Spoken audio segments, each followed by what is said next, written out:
Julian Fantino is the executive chairman of Alifia.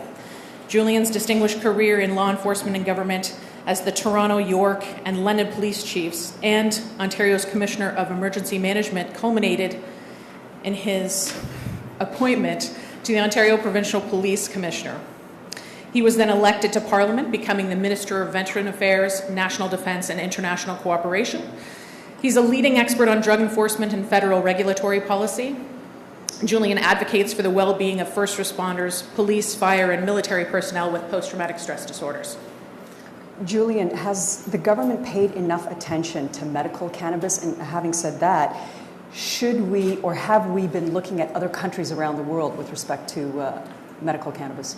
Well, the preoccupation now has been for quite a long time to the recreational side of new legislation and processes and so forth. But I think once that's out of the way, there'll be a flurry of activity, more so in the medical side, knowing full well that there needs to be rigor, more science, more proof of the value and worth of the medicine, especially in areas where people can be weeded off of opiates, as we see the response now to such things as chronic pain and other ailments. So I think the medical side will grow exponentially, and we see more and more people, professional people, doctors and so forth, embracing the value and worth of the medicine in helping their patients through difficult health issues that are not being well affected by traditional medicine. So it's going to grow. I believe that this is going to be the future once this rec thing is out of the way. And Julian, from your perspective, you're focusing on medical cannabis. I mean, does the company have any plans to go global? Well, our most immediate priority, of course, is to go from seed to sale and look after our patients and the network of clinics that we have across the land. So that's our main focus right now. But we're looking at partnering up on research and development, especially with Israel. Some of the leading work in this particular sector, medical sector, has been done by the Israelis. So we're looking at those kinds of partnerships, and we hope that that side of this whole industry, if you will elevate the science and the research that needs to be done in order to hopefully one day, as I mentioned earlier, make this a traditional available medicine for people who are in fact, and we know anecdotally, if you will, can be helped. So there's a lot of work being done, but I think Canada is probably, along with probably the Israelis in that, leading the effort in that whole research and development area that hopefully one day will make the medicine here in Canada part of the drug identification criteria approvals from Health Canada.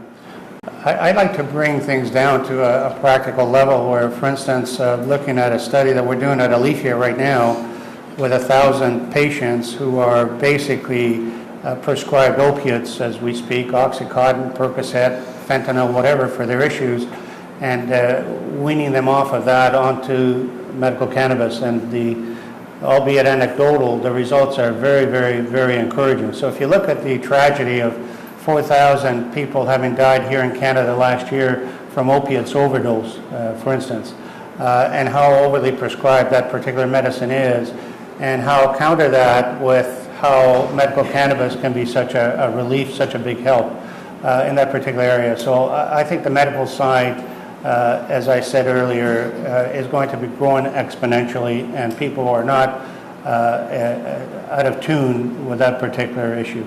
Well, the consolidation will certainly come. I mean, this is not a unique industry, if you will. It's just another business. So I think we can apply the same kind of experiences we've seen in other sectors where there will be consolidation. And there's other related industry or related interests that will play into this very heavily.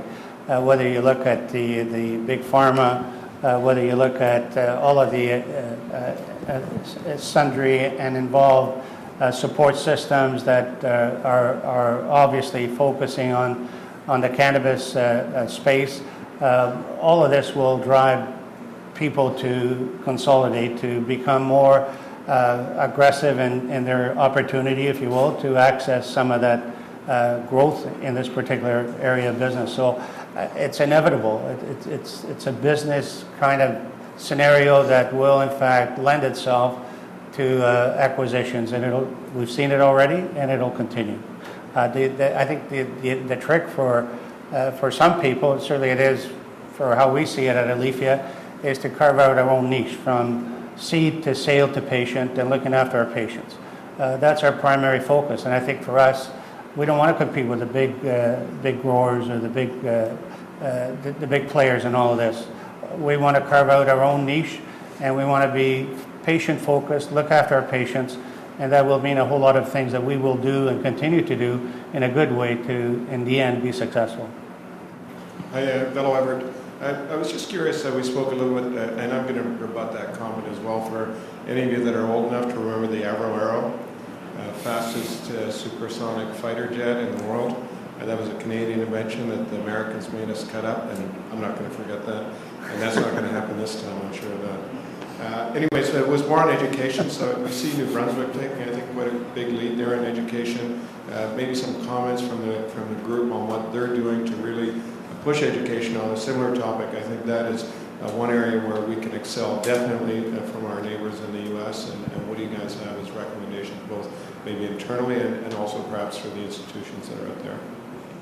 On the education piece, I think that's a very, very important aspect of this whole industry, dealing with the stigma, the associated negativity that's around, and of course that people play on who are not informed, educated, or aware. So I think part of this moving forward strategy, which the government has undertaken to do, and I think in a very responsible way, as opposite what's happening in the United States with the various levels of government basically duking it out, and the disparity of what you can and can't do in this particular industry.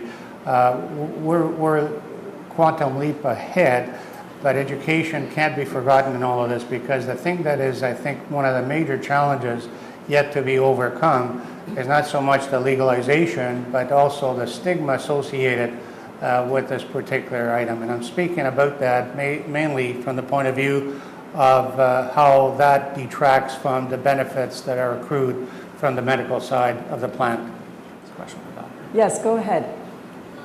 So we talked about Canadian advantage before, but I think that discussion was more about the product itself. I'm wondering if you have any comments about the ancillary market and how to have a Canadian advantage there. Because there's a lot of companies coming out of Colorado or California with their grow boxes, other accessories and things, and I think that's where there is a disadvantage in Canada for them. Julian. Well, Canada has done a relatively good job looking at all the what-ifs and risk managing the whole explosion of this area, if you will, and that's to the credit of policymakers. However, there's just absolutely no way, I believe, that organized crime will not put its fingerprints on this. So I think keeping the industry clean going forward will be a huge issue. And I think that keeping organized crime at bay will be a very significant challenge. And I say that from past experience about how organized crime operates, especially the moment you start taxing things and the moment that you have opportunities for people to evade due process, you can count on it. Okay, well, I want to thank all of you for joining us this morning. Deepak, Nav, Ranj, Julian, Jordan, thank you for your perspective. Thank you to all of you for joining us. And of course, we're going to continue the conversation on the GrowthOp.com. Thank you very much.